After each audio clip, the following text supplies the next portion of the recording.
اللہ تعالیٰ جس کو توفیق دے وہی اس کی نعمتوں کا شکر اور رحمتوں کا طلبگار ہوتا ہے، ورنہ دنیا میں لاکھوں کروڑوں ایسے لوگ ہیں جن کا ایمان تو اللہ تعالیٰ کے وحدہ لا شریک ہونے پہ ہے، لیکن وہ جو مطلوب ہے، جو مقصود زندگی ہے، وہ ان کو یاد نہیں۔ یہ اللہ تعالیٰ کا بڑا کرم ہے۔ اللہ تعالیٰ ان خوبصورت ایام کو، لمحوں کو ہم سب مسلمانوں کے لیے ذریعہ نجات بنائے۔ جمادی الاخری یا جمادی الثانی، اس بابرکت مہینے میں اسلام کے پہلے خلیفۃ المسلمین و خلیفۃ المؤمنین، امیر المؤمنین، خلیفہ بلا فصل، خلیفہ اول جناب سیدنا عبداللہ ابو بکر صدیق ابن ابی قحافہ رضی اللہ تعالیٰ عنہ، آپ کی وصال ہے اس مہینے میں۔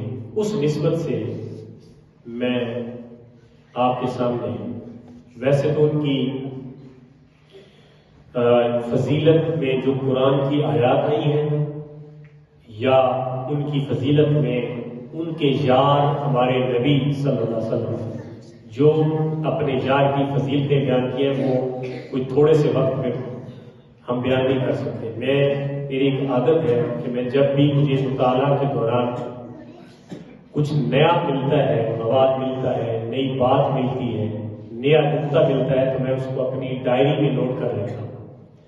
صرف میری ڈائری میں اتنا مواد ہے کہ ہم ایک پورا دن لگے رہے ہیں شان صدیق اکبر پہ، پھر کوئی ٹائم جو ہے نا ختم ہو جائے گا، شان ختم نہیں ہوگی۔ تو اس مختصر وقت میں شاید بعد موقع ملے تو میں اس کو تھوڑا وضاحت کے ساتھ بیان کروں، لیکن آج کے جمعہ میں میں نے جب سیدنا صدیق اکبر رضی اللہ تعالیٰ عنہ کو مسلمانوں نے اجتماعی طور پہ، انصار مسلمانوں نے اور مہاجرین مسلمانوں نے اجتماعی طور پہ حضور کے وصال کے بعد 11 ہجری کو جب ان کو خلیفہ مقرر کیا، یعنی مسلمانوں کا حکمران جب نبی کے وصال کے بعد پہلی مرتبہ جب وہ مسلمانوں کے حکمران بنے، امیر المومنین بنے، تو انہوں نے سب سے پہلے جو خطبہ دیا تھا اس خطبہ کی ٹوٹل 5-6 لائنیں ہیں۔ میں اس خطبے کے متعلق آپ کو بتاؤں گا۔ وہ یوں تو ایک خطبہ ہے، ایک بندے نے تقریر کی ہے، جیسے آپ کے سامنے کوئی واعظ مقرر کوئی عالم تقریر کرتا ہے، بظاہر تو وہ ایک تقریر تھی، لیکن اس خطبے میں ایک سنہری قسم کا دستور، آئین اور معاشرتی، معاشی، سماجی، مذہبی، جمہوری ایک پورا دستور اور ایک آئین ہے۔ اس کے متعلق آپ توجہ کریں گے تو انشاءاللہ مزہ آئے گا کہ جناب صدیق اکبر اب پہلے وہ یعنی کرسی صدارت میں سمجھو کہ جو حکمرانی کی کرسی ہوتی ہے اس پہ بیٹھ رہے ہیں، اور ان کے الفاظ کیا ہیں یہ بھی آپ کو پتا ہونا چاہیے کہ شان صدیق اکبر میں بے شمار کتابیں لکھی گئی، بے شمار ان کے فضائل لکھے گئے، حتیٰ کہ امام بخاری شریف کے علاوہ ایک کتاب لکھی جس کا نام ہے المفرد۔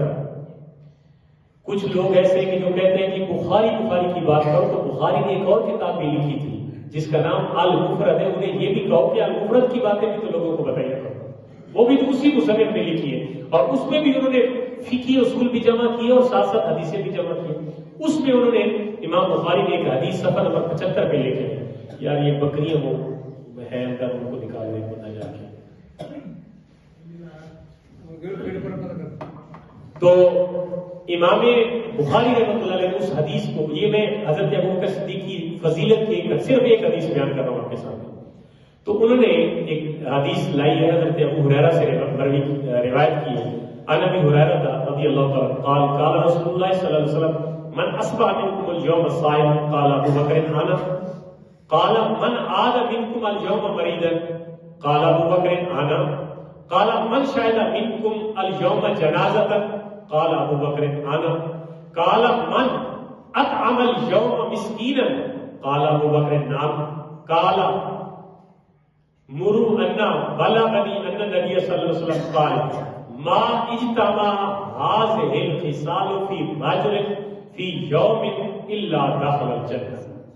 یہ حدیث ہے، ابھی بھی میں اس کی برکت کے لیے پڑھ کے آپ کو سنا. یہ ترجمہ یہ حضرت ابو ہریرہ روایت کرتے ہیں کہ ایک دن نبی کی کچہری تھی، سبحان اللہ، کچہری تھی نبی کی اور صحابہ بیٹھے ہوئے تھے. تو حضور نے فرمایا کون ہے تم میں سے جس کا آج دن اس حالت میں چڑھا ہو کہ اس کا روزہ ہو. یہ رمضان کے علاوہ کی بات ہے. کون ہے تم میں سے کوئی روزہ دار ہے تم میں سے؟ ابو بکر نے کہا یا رسول اللہ میرا روزہ ہے. سبحان اللہ، میرا روزہ ہے.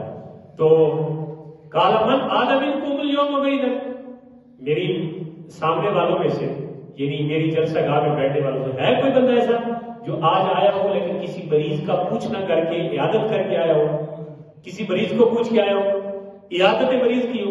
قال ابو بکر نے، ابو بکر کھڑے ہو گئے یا رسول اللہ میں نے مریض کی عیادت کی. تو حضور نے پھر فرمایا کہ کوئی بندہ ہے تمہیں من شاہد منکم اليوم جنازۃ، آج کوئی بندہ ہے جو کوئی جنازہ پڑھ کے آیا ہو کسی مسلمان بھائی کا؟ قال ابو بکر نے، ابو بکر کھڑے ہو کر رکھے یا رسول اللہ میں نے جنازہ نہیں پڑھا، میں نے جنازہ نہیں پڑھا. قال من اطعم اليوم مسکینا، تو میں سے کوئی بندہ ایسا بیٹھا ہوا ہے جس نے آج کسی مسکین کو کھانا نہیں کھلایا ہو؟ قال ابو بکر نے، حضرت ابو بکر نے فرمایا یا رسول اللہ میرے دروازے پہ ایک سائل آیا تھا، میں نے اسے اپنی حیثیت کے مطابق پیش کر دیا. اب اللہ کے رسول صلی اللہ علیہ وسلم کا روایت سنیے جو اس کو جواب ملا جو فضیلت کے لیے. تو حضور سید عالم صلی اللہ علیہ وسلم نے ارشاد فرمایا ما اجتمع هذه الخصال في رجل في يوم الا دخل الجنہ، جس بندے میں ایک دن میں مختلف دنوں میں تو ہوتی ہے نا، ایک دن میں جس بندے کے اندر یہ عادتیں، یہ خصلتیں، یہ فضیلتیں ایک دن میں پائی جائیں وہ بندہ جنتی ہے. وہ بندہ کیا ہے؟ اس لیے حضرت ابوبکر صدیق ان صحابہ میں سے پہلے نمبر پہ ہیں جن کو حضور نے جیتے جاگتے جنت کی خوشخبری سنائی. حضرت ابوبکر صدیق رضی اللہ عنہ ان میں سے ایک ہے جو عشرہ مبشرہ صحابہ ہے نا جن کو حضور نے جنت کی خوشخبری سنائی تھی، ان میں سے ایک ہے. اب یا تو اس حدیث پہ کہ آپ کہیں کہ حضور فرمان جاری کر رہے تھے اور آگے جو حضرت بیٹھے ہوئے تھے جو بار بار کھڑے ہوئے تھے نعوذ باللہ وہ ویسے ہی لگے ہوئے تھے؟ نہیں، ویسے نہیں، انہوں نے وہ عمل کیے. اور جو بندہ اس طرح کا عمل ایک دن میں ایک ہی بندے کے درمیان اگر اندر یہ خصلت یہ آتے یہ عمل ہو تو وہ بندہ پکا جنتی ہے. اب ان میں آپ کو بتاؤں کہ ان میں اگر اللہ کا حق ہے نا یا اللہ کی عبادت ہے تو صرف ایک تھی، کون سی؟ روزہ دار. میری بات پہ ذرا غور کرنا ہے آپ نے. ان تمام سوالوں میں صرف ایک عبادت تھی، روزے کی. حضور نے پوچھا کون ہے روزہ دار؟ روزہ کس کے لیے رکھتے ہیں؟ بولے نا یار، کس کے لیے رکھتے ہیں روزہ؟ اللہ کے لیے رکھتے ہیں. تو اللہ کی عبادت ہوئی روزہ رکھنا. لیکن اس کے بعد جو تینوں سوال ہیں وہ مخلوق کی خدمت کے سوال ہیں جو ہمارے اندر کوئی نہیں ہے. سمجھیے میری بات کہ تینوں سوال مخلوق کی خدمت کے ہیں. صرف ایک سوال اللہ کے اور بندے کے معاملات میں ہے، وہ ہے روزہ. وہ اللہ کے لیے بندہ رکھتا ہے روزہ، ظاہر کسی بندے کے لیے. پیچھے تینوں سوال ہے. کسی مریض کی عادت کرنا مخلوق کی خدمت ہے، اس کی دل جوئی ہے، اس کی ذہن کو مطلب تسلی دینے کے لیے. کسی مسلمان بھائی کا جنازہ پڑھنا، اس کا حق ادا کرنا ہے مخلوق کا. کسی مسکین کو کھانا کھلانا، یہ مخلوق کا حق ادا کرنا ہے. تو مطلب کیا ہے؟ ہمارا دین جو زیادہ فوکس کرتا ہے، جو دین ہمارا زیادہ لوگوں کو بتاتا ہے، وہ لے کہ مخلوق کی خدمت کی جائے. کس کی خدمت کی جائے؟ حقوق العباد کا خیال رکھا جائے، بندوں کے حقوق کا خیال رکھا جائے. حضرت سیدنا صدیق اکبر جب خلیفہ بنے نا تو انہوں نے کھڑے ہو کے خطبہ دیا. اسی خطبے پہ بھی میرا کافی ٹائم لگ جائے گا تو یہ فضیلت کی بات ادھر چلی گئی. اما بعد یا ایھا الناس فإنی قد وليت علیکم ولست بخیرکم، اے لوگو، اب حضور حضرت ابوبکر صدیق اسٹیج پہ آ گئے، بیعت ہو گئی، مسلمانوں نے حکمران تسلیم کر لیا۔ یہ بھی شورا کا عمل تھا، ایک جمہوری نظام تھا، اس میں حضرت ابوبکر صدیق کو جب خلیفہ مقرر کر دیا گیا تو آپ سفید کیا ممبر پر سامنے آئے، آپ نے فرمایا ہے لوگوں تمہاری ولایت کا مجھے امین قرار دے دیا گیا، یعنی مجھے تمہارا ولی بنا دیا گیا ہے، میں تمہارا نگہبان مقرر کر دیا گیا، میں تمہارا نگہبان، تمہارا رکھوالا، تمہاری حفاظت کرنے والا وہ بنا دیا گیا۔ حالانکہ ولست بخیرکم، میں تمہارے کو چنگا کوئی نہیں ہے، ولست بخیرکم، میں تم میں سے سب سے بہتر نہیں ہوں کہ میں سب سے بہتر ہوں اس لیے مجھے بنایا گیا۔ آج بھی دیکھیں پہلا جملہ، پہلی مرتبہ بول رہا ہے اسلام کا وہ پہلا سپہ سالار جرنیل جس نے، ابھی کتنے حالات تھے جب حضور نے لوگوں کو اسلام کی طرف بلایا تو یہ شخص پہلے کھڑا ہو گیا، اس نے کہا میں مسلمان ہوں، اسلام قبول کیا۔ یہ وہ شخص ہے، جب اس کو خلیفہ بنایا گیا تو اس نے سب سے پہلے کیا بات کی؟ میں تمہارا خلیفہ بنا دیا گیا ہوں، میں تمہارا والی بنا دیا گیا ہوں، لیکن ولست بخیر، میں تم میں سے سب سے زیادہ بہتر نہیں ہوں، اپنا کمال جیسے ہم سے بہتر کوئی نہیں ہے۔ یہ اسلام کا طریقہ، اسلام کے ماننے والوں کا طریقہ نہیں ہے۔ اسلام کے ماننے والوں کا طریقہ آجزی و انکساری، جب لست بخیرکم، میں تم میں سے بہت بہتر نہیں ہوں۔ اب اگلی بات، فإن أحسنتم فأعینونی، اگر تو میں بطور حکمران چنگا کام کروں، اچھا کام کروں تو تم میری مدد کرو، یعنی میں اچھے کام کر رہا ہوں بطور حکمران تو تم میری سپورٹ کرو، میرے کاموں کو سراہو اور اپنی سلطنت کو آگے بڑھاؤ اگر میں اچھے کام کر رہا ہوں۔ اور اگلی بات فرمایا وَإِنْ أَصَبْتُ فَقُومُونِي، اگر میں رستے سے ہٹ جاؤں، اگر میں اللہ اور اس کے رسول کی نافرمانی کی طرف چلا جاؤں، فَقُومُونِي، تو میری اصلاح بھی کرو۔ یہ عام بندہ نہیں کہہ رہا، یہ جو حکمران بنا ہے وہ کہہ رہا ہے۔ اس کا مطلب ہے کہ یہ جو استثناء ہے نا کہ یہ جی اس عہدے پہ ہے اس لیے اس کو چھوٹ ہے، یہ جو مرضی ہے، یہ صدر بن گیا ہے، اس کو اب صدر کی کرسی پہ بٹھا دیا گیا ہے، اب اس کو کوئی پوچھنے والا نہیں۔ یہ دیکھیں ہمارے جو اسلام کا طریقہ ہے کہ کرسی پہ بیٹھا شخص، اس نے سب سے پہلے جو بات کی، کہا میں اچھا کام کروں تو میری مدد کرو، میری بات مانو، اور اگر میں رستے سے ہٹ جاؤں تم میری اصلاح کرو، تو میری فقومونی، مجھے سیدھا کرو، اصلاح کرو۔ فرمایا الصدق امانت والکذب خیانت، سچائی امانت ہے اور جھوٹ خیانت ہے۔ سچائی کیا ہے؟ کیسا معاشرتی خدا کی قسم پیغام دیا۔ میں نے اس خطبے کو کئی دفعہ پڑھا اور ہر دفعہ پڑھنے میں مجھے ایک الگ سی لذت محسوس ہوتی ہے۔ یہ حقیقت ہے کہ ایک وہ بندہ جس کو حکمرانی کی سیٹ پہ بٹھاتے ہوئے آپ پہلے اس کو پوری سلطنت اسلامیہ کی باغ ڈور دے دیں اور وہ کھڑے ہو کے یہ خطبہ پڑھ رہا ہوں کہ میں تم میں سے بہتر نہیں ہوں، میں تم میں سے بہتر نہیں ہوں، اگر میں سیدھے رستے پہ چلوں تو میرے ساتھ چلو، اگر میں ہٹ جاؤں تو مجھے میری اصلاح کرو، مجھے سیدھا کرو اور سچ بولو، کیونکہ سچ کیا ہے؟ امانت ہے۔ جو امانت اللہ نے ان تؤدوا الامانات الی اہلھا، اس کا ذکر یہ ہے کہ امانت ہے سچ بولنا، اور جھوٹ کیا ہے؟ خیانت ہے، ان سے بچو۔ یہ معاشرتی پیغام، عملی پیغام جا رہا ہے۔ فرمایا وَالضَّعِیفُ مِن فِیکُم قَوِیٌّ عِندِی حَتَّى یَحْلَ حَقَّهُ انشاءاللہ تعالی۔ فرمایا تم میں سے جو کمزور ہے نا وہ میرے نزدیک طاقتور ہے، تم میں سے جو کمزور، رعایا میں جو کمزور، مظلوم، غریب، پسا ہوا بندہ ہے وہ میرے نزدیک طاقتور ہے۔ کس وقت؟ جب میں کسی ظالم سے اس کا حق لے کے اس کو واپس کرتا ہوں۔ یہ کس کا یہ بنیادی حق ہے، یہ بنیادی فرض ہے کہ اپنی رعایا کا خیال رکھے۔ یہ حکمران کا بنیادی فرض ہے کہ وہ اپنی مخلوق کا خیال رکھے۔ تو حضرت صدیق اکبر نے کیا کہا کہ تم میں سے جو غریب ہے، جو کمزور ہے، نادار ہے، جس کا کوئی والی وارث نہیں ہے اور لوگ اس کو پیس رہے ہیں، کوئی اس کا مال کھا جاتا ہے، کوئی اسے دھوکہ دیتا ہے، کوئی اسے مار دیتا ہے، وہ میرے نزدیک وہ ضعیف کبھی ہے، کیونکہ میں ظالم سے اس کا حق اس کو لے کے دوں گا انشاءاللہ۔ اگلی بات فرمایا اور بل کبیو فیکم ضعیف انتی حقا اخذت الحق منہ انشاءاللہ۔ فرمایا جو تم میں سے طاقتور ہے نا اور بڑا فتح خان آپ کو سمجھتا ہے، وہ میرے نزدیک کمزور ہے۔ میرے نزدیک کیا ہے؟ کمزور ہے، کیونکہ میں اس ظالم سے حق لے کے مظلوم کو دوں گا۔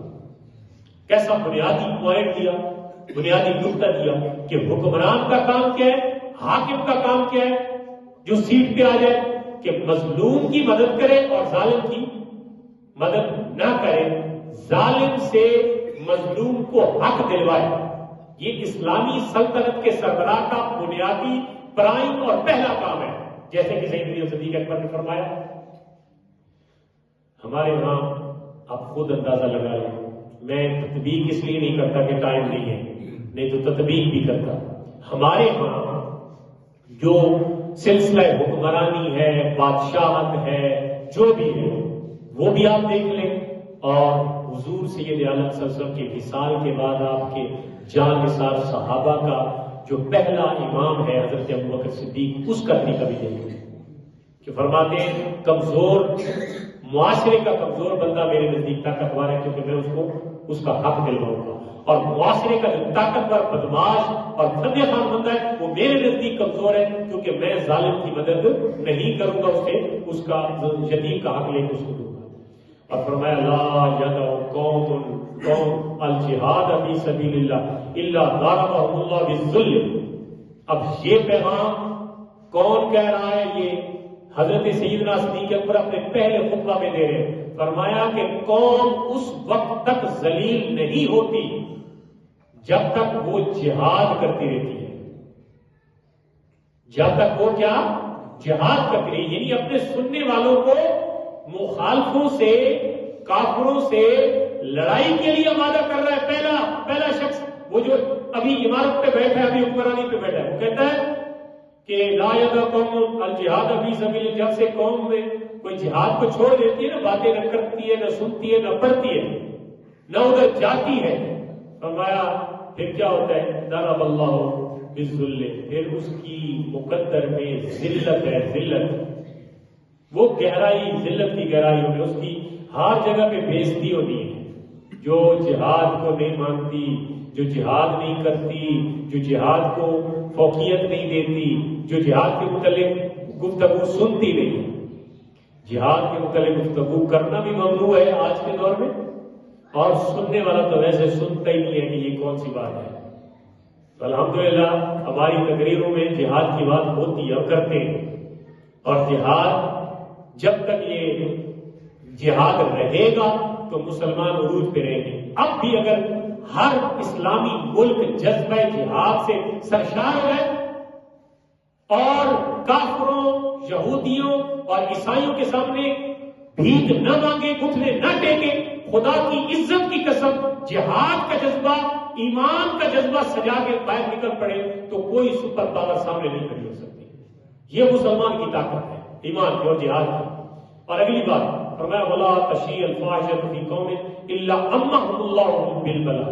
یہ اگلی بات بھی ہمارے معاشرے کی معاشرتی، فرمایا اگر کسی قوم میں فحاشی آ جائے نا، فحاشی، عریانی، بے غیرتی، بے حیائی، مکروہ کام، اگر کسی قوم میں یہ کام عام ہو جائے تو حضرت ابوبکر صدیق نے کیا فرمایا اللہ تعالیٰ اسے مختلف بلاؤں، مصیبتوں اور بیماریوں میں اللہ تعالیٰ اس کو چھوڑ دیتا ہے، آزمانا شروع کر دیتا ہے۔ ہمارے پاس کتنی آفات ہیں، ایک سے نکلتے ہیں دوسری، کرونا سے نکلتے ہیں تو کوئی اور آ جاتی ہے، اس سے نکلتے ہیں تو کوئی اور آ جاتی ہے۔ تو یہ بلائیں، یہ وبائیں کیوں ہیں؟ فرمایا فحاشی عام ہوگی، فحاشی۔ مردوں کو حکم تھا کہ تم نگاہیں جھکاؤ اور عورتوں کو حکم تھا کہ تم پردے میں رہو۔ عورتوں نے کہا کہ ہم نگاہیں اٹھا کے چلیں گی، اور مردوں نے جناب اپنا نگاہیں تھوڑی سی نیچے کر لی۔ تو کوئی بات ہی نہیں ہے جو کام مردوں کے تھے وہ عورتوں نے شروع کر دی اور جو عورتوں کے تھے وہ مردوں نے شروع کر دی۔ یہ ہے ہمارا معاشرہ، بے حیائی۔ اور پھر جو رہی گئی کسر ہے ہمارا میڈیا، سوشل میڈیا اس کو پوری کر رہا ہے۔ نوجوان حضرات تو دیکھیں، یہ آپ استعمال کرتے ہوئے ضرور سوچیں، خلوت میں آپ کو کوئی بھی نہیں دیکھ رہا، نہ آپ کا بھائی دیکھ رہا ہے، نہ آپ کا باپ دیکھ رہا ہے، نہ آپ کا استاد دیکھ رہا ہے، نہ آپ کا کوئی بڑا دیکھ رہا ہے کہ آپ موبائل پہ کیا کر رہے ہیں، لیکن یہ ضرور ذہن میں رکھیں کہ اللہ بولے نا، اللہ دیکھ رہا۔ اور یہ فرمان بھی سن لیں کہ جناب ابوبکر صدیق جب کرسی صدارت پہ بیٹھے، جب امیر المومنین بنے، تو انہوں نے یہ فرمایا کہ کوئی قوم اس وقت تک ذلیل نہیں ہوتی جب تک اس میں فحاشی اور عریانی عروج پہ نہ پہنچے۔ جب عریانی، فحاشی، بے غیرتی، بے حیائی، جب یہ چیزیں آ جائیں گی تو پھر آسمان سے آفات و بلیات شروع ہو گئی، کبھی کوئی، کبھی کوئی، کبھی کوئی۔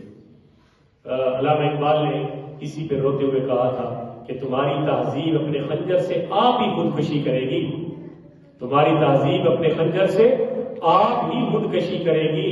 جو شاخ نازک پہ آشیانہ، جو شاخ نازک پہ آشیانہ بنے گا ناپائیدار ہوگا۔ کیا مطلب انہوں نے کہا جی، تہذیب اپنی، پینٹ شرٹ کو ترجیح دینا شلوار قمیض پہ، اور انگریزی سٹائل کی داڑھی بنانا اور بچی داڑھی کرنا اور داڑھی کے ڈیزائن بنانا، یہ تم نے تہذیب انگریزوں سے سیکھی ہے کہ یہ وہ کرتے ہیں۔ فرمایا جس شاخ پہ تو بیٹھ کے آشیانہ بنانا چاہ رہا ہے نا، وہ شاخ ہی کمزور ہے تو آشیانے کے در ہے۔ تیرا گھونسلہ جس ٹوٹی ہوئی شاخ پہ بن رہا ہے نا، وہ شاخ ہی کمزور ہے۔ جب گھونسلہ بنے گا تو نیچے درام گے۔ تیری تہذیب کو یاد رکھے اپنی، اس تہذیب کے۔ اور اسی کے بارے میں یہ بھی کہا تھا کہ فساد قلب و نظر ہے فرنگ کی تہذیب۔ حالانکہ علامہ اقبال انگریزوں میں پڑے تھے، وہ گئے تھے دیار غیر میں، فرنگی تہذیب کو دیکھ کے آئے تھے، لیکن پھر بھی چیخ چیخ کر کہتے ہیں، رو رو کر کہتے ہیں کہ فساد قلب و نظر ہے فرنگ کی تہذیب۔ یعنی جو انگریزی ماحول میں اپنے آپ کو ڈھالنا چاہتا ہے، انگریزی ماحول میں، انگریزی تہذیب میں، انگریزی کلچر میں، تو اس میں نظر کا بھی زیان ہے اور دل کا بھی زیان ہے۔ دل بھی گندا، نظر بھی گندی، اور کہ روح اس مدنیت کی رہ سکی نہ عفیف، جو اس تہذیب میں جا کے کہنا چاہتا ہے کہ میں بڑا بندہ بنوں گا، میں اسلاف کی تہذیب پکڑوں گا، وہ نہیں بن سکتا، کیونکہ اس کی نظر بھی پاک نہیں، اس کا دل بھی پاک نہیں۔ اور فرمایا رہے نہ روح میں پاکیزگی تو ہے ناقید ضمیر خاک خیال بلند و ذوق عفیف۔ فرمایا یہ جو ہم اونچی اونچی باتیں سنتے اور سناتے ہیں نا، یہ صرف اس صورت میں ممکن ہے جب نگاہ بھی پاک ہوگی اور قلب دل بھی پاک ہوگا، اور وہ غیر کی تہذیب سے نہیں آ سکتا، وہ اپنی تہذیب سے آئے گا۔ تو حضرت جناب سیدنا صدیق اکبر رضی اللہ تعالیٰ عنہ فرماتے ہیں اطیعونی ما اطاعت اللہ ورسولہ، میرے سننے والوں، میرے صحابہ، میرے یاروں، جب تک میں اللہ کی اطاعت کروں اور اللہ کے رسول کی اطاعت کروں تم میری بات مانو۔ یہ حکمران کہہ رہا ہے اپنی رعایا کو۔ تو اور فَإِذَا عَصَيْتُ اللَّهَ وَرَسُولَهُ فَلَا طَاعَةَ لِي عَلَيْكُمْ، پھر تمہارے اوپر ضروری نہیں ہے کہ تم میری بات مانو۔ حکمران خود کہہ رہا ہے کہ میں اگر اللہ رسول کی نافرمانی کروں تو تم میری بات ہی نہ مانو، میں اگر ان کا کہنا مانوں تو پھر تم میری بات مانو۔ تو اس کا مطلب ہے جو حکمران ہے وہ اسلام کا، قرآن کا، حدیث کا پابند ہوگا تب اس کی بات مانی جائے گی۔ اور اپنے ہمارے انداز دیکھ لیں، اور جب یہ خطبہ آپ نے مکمل کر لیا نا، فرمایا قوموا الی صلاتکم یرحمکم اللہ، اب نماز با جماعت کے لیے کھڑے ہو جائیں، اللہ تم پہ رحم فرمائے۔ اللہ تعالیٰ ہمیں عمل کی توفیق عطا فرمائے۔ جیسے جناب سیدنا صدیق اکبر نے تمام باتوں پہ آخر میں یہ فرمایا کہ اب تمہارے اوپر لازم ہے کہ تم نماز کی پابندی کرو اور نماز با جماعت کی پابندی کرو۔ اسی طرح یہ پیغام ہے کہ پہلا خلیفہ اسلام کا، اس نے بھی جہاں دوسرے نظام سنبھالے ساتھ نماز کا نظام بھی کی، خود بھی رائج فرمایا، مصلی امامت پہ خود کھڑے ہوتے تھے، خود نماز پڑھاتے تھے۔ یہ وقت کے حکمران کی پہلی ڈیوٹی ہے کہ وہ مین مسجد میں، بڑی مسجد میں خود جا کے خود پڑھیں، اور ہمارے حکمرانوں کو قول واللہ نہیں پڑھنی چاہیے۔ اللہ تعالیٰ ہمیں عمل کی توفیق عطا فرمائے۔ وما علیہ البلاغ۔